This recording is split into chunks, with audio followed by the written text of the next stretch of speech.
क्या आप जानते हैं कि भारत के किस शहर को संस्कार धानी के नाम से जाना जाता है? आज हम बात कर रहे हैं भारत के उस शहर की जहां पर दुनिया भर में प्रसिद्ध स्नूकर खेल की खोज की गई। ये एक बेहद ही खूबसूरत शहर है जो अपने व्हाइट मार्बल के लिए देश विदेश में विख्यात है। साथ ही ये शहर अपने संस्कारों और मेहमान नवाजी के लिए भी जाना जाता है। इस शहर में आने से पहले आपका मूड चाहे कैसा भी हो, लेकिन इस बात की गारंटी है कि यहाँ से जाते वक्त आपका मूड एकदम रिफ्रेश हो जाएगा। दोस्तों, हम बात कर रहे हैं भारत के सबसे अनोखे राज्य मध्य प्रदेश की एक खूबसूरत शहर जबलपुर की। तो देर किस बात की, अपना सीट बेल्ट बांध लीजिए अच्छे से और निकलते हैं जबलपुर की एक शानदार सफर पर। सबसे पहले बता दें कि वर्तमान समय में जबलपुर की कुल जनसंख्या 15 लाख के आसपास है। ये मध्य प्रदेश का तीसरा सबसे ज्यादा आबादी वाला शहर भी है। धर्म के लिहाज से यहाँ पर हिंदुओं की आबादी सबसे ज्यादा है। यहाँ लगभग 87% लोग हिंदू धर्म को मानते हैं, तो वहीं 8% लोग इस्लाम धर्म को मानते हैं। 1% से ज्यादा लोग जैन धर्म को मानने वाले भी जबलपुर में रहते हैं। इसके अलावा बौद्ध, ईसाई और सिख समुदाय के लोग भी जबलपुर में देखने को मिल जाएंगे और इन्हीं विविधताओं के कारण ही इसे संस्कार धानी का नाम दिया गया है। दोस्तों, हंसी मजाक करना जबलपुर के लोगों का स्वभाव होता है और उसमें भी खास बात यह है कि यहाँ के लोग कभी ऐसा मजाक नहीं करेंगे जो किसी को बुरा लग सके।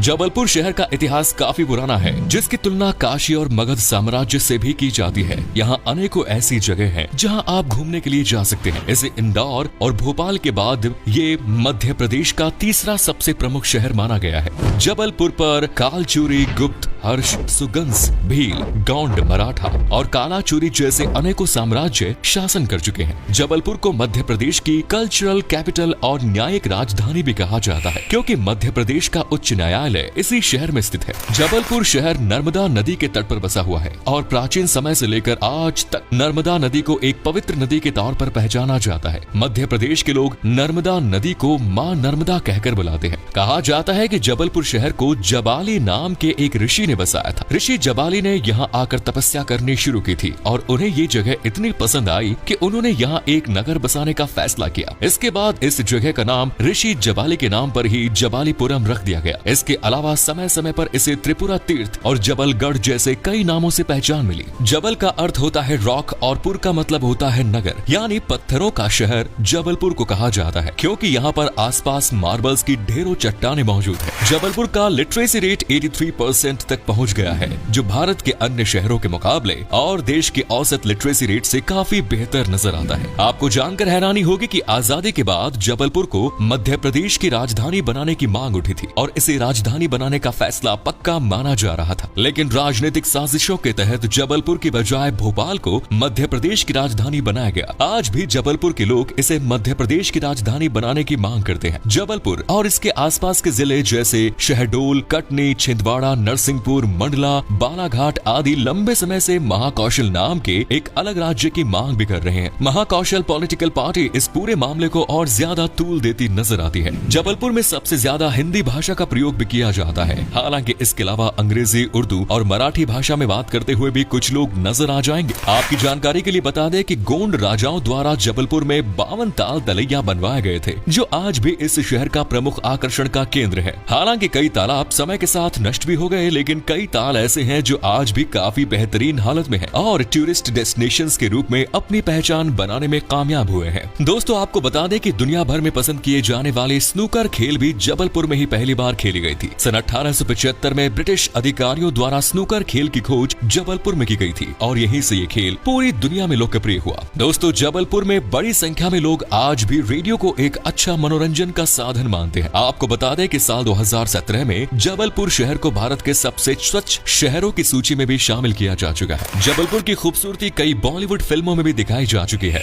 अशोका, जिस देश में गंगा बहती है, मोहनजोदाड़ो और प्राण जाए पर वचन न जाए जैसी कई फिल्मों की शूटिंग जबलपुर में हो चुकी है। साथ ही जया बच्चन और अर्जुन रामपाल जैसे फिल्मी सितारों का जन्म भी जबलपुर की धरती पर ही हुआ है और महान आध्यात्मिक गुरु रहे ओशो महाराज का जन्म भी जबलपुर में ही हुआ। जबलपुर में न सिर्फ भारत के समृद्ध इतिहास की झलक देखने को मिलती है, बल्कि ब्रिटिश वास्तुकला की भी कई सुंदर नमूने यहाँ देखे जा सकते हैं। ये शहर रेडीमेड गारमेंट से लेकर शस्त्र निर्माण के लिए भी जाना जाता है। यहाँ पर गन कैरिज फैक्ट्री और आर्मी व्हीकल फैक्ट्री बनी हुई है। साथ ही आपको बता दें कि मध्य प्रदेश, छत्तीसगढ़, बिहार, झारखंड और उड़ीसा जैसे 5 राज्यों के आर्मी हेडक्वार्टर भी जबलपुर में ही स्थित है। पेशे की बात करें तो जबलपुर में खेती बाड़ी से बड़ी संख्या में लोग जुड़े हुए हैं। यहाँ पर ज्वार, चावल, चना, गेहूं, गन्ना और बाजरा का उत्पादन प्रमुख रूप से किया जाता है और इसी से यहाँ के घर में चूल्हा जलता है। सन 1939 में कांग्रेस का अधिवेशन भी जबलपुर शहर में ही आयोजित किया गया, जिसमें महात्मा गांधी की मर्जी के विरुद्ध जाकर नेताजी सुभाष चंद्र बोस को कांग्रेस का अध्यक्ष बनाया गया। राष्ट्रपिता महात्मा गांधी के निधन के बाद उनकी अस्थियां नर्मदा नदी के किनारे तिलवाड़ा घाट पर विसर्जित की गई। मध्य प्रदेश के पहले कृषि विश्वविद्यालय की शुरुआत जबलपुर में हुई। जवाहरलाल नेहरू कृषि विश्वविद्यालय ही मध्य प्रदेश का पहला कृषि विश्वविद्यालय है, जिसकी स्थापना सन 1964 में की गई। इसके अलावा जबलपुर के प्रमुख शिक्षा संस्थानों में Nanaji Deshmukh veterinary science university, Jabalpur engineering college आदि शामिल है।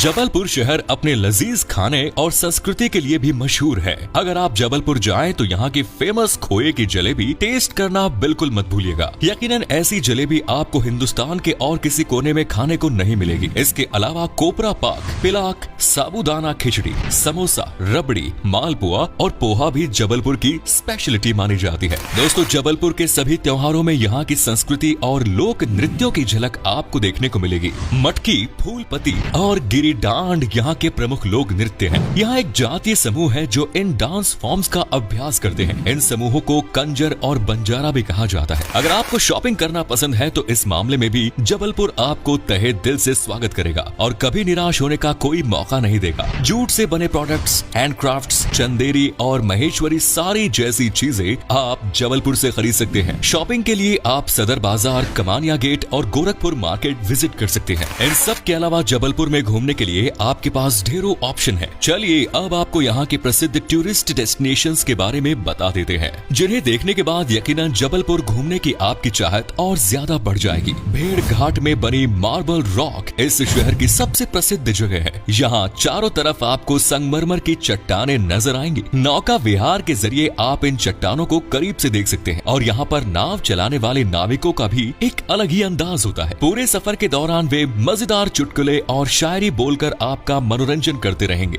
जिसे सुनकर सैलानियों को काफी आनंद आता है। मदन महल का किला भी जबलपुर में काफी लोकप्रिय है। इसे सैकड़ों साल पहले राजा मदन द्वारा बनवाया गया था। कहा जाता है कि यहाँ पर आज भी सोने की ईंटें छिपी हुई हैं, जिसे ढूंढने के लिए लोग आते हैं। लेकिन अब इस जगह को पुरातत्व विभाग ने अपने अंडर ले लिया है। इस किले को रानी दुर्गावती का किला भी कहा जाता है। साथ ही इस किले के बारे में ये भी कहा जाता है कि यहाँ पर राजा की आत्मा आज भी भटकती है और इसे जबलपुर की सबसे भूतिया जगहों में से एक माना जाता है। इसके अलावा भी जबलपुर में कई हॉन्टेड प्लेसेस हैं। लोग रात के समय अकेले इन जगहों पर गुजरने से आज भी डरते हैं, क्योंकि इन सभी जगहों पर भूत और चुड़ैल देखने के दावे किए जा चुके हैं। धुआंधार फॉल्स भी जबलपुर में देखने लायक जगह है। काफी ऊंचाई से नर्मदा नदी का पानी झरने के रूप में नीचे गिरता है और इसका बहाव भी काफी तेज होता है। यहाँ पर बोटिंग और केबल कार की सवारी का मजा आप ले सकते हैं। 64 योगिनी मंदिर की भी काफी मान्यताएं हैं। ये मंदिर अपनी तंत्र मंत्र की विद्याओं के कारण भी प्रसिद्ध है। भगवान शिव और माँ पार्वती को समर्पित इस मंदिर के बारे में कहा जाता है कि जो कोई सच्चे मन से मुराद मांगता है उसकी मुराद जरूर पूरी होती है। साथ ही दुमना नेचर रिजर्व में आप कई तरह के जंगली जानवर देख सकते हैं। इस नेचर रिजर्व की सैर आप साइकिल के जरिए या टॉय ट्रेन के जरिए कर सकते हैं। जबलपुर की कचनार सिटी में 72 फीट ऊंची भगवान शिव की प्रतिमा भी काफी सुंदर है। पिसनहरी का मदिया और हनुमान ताल बड़ा जैन मंदिर जैन धर्म के अनुयायियों के बीच प्रमुख आस्था का केंद्र है।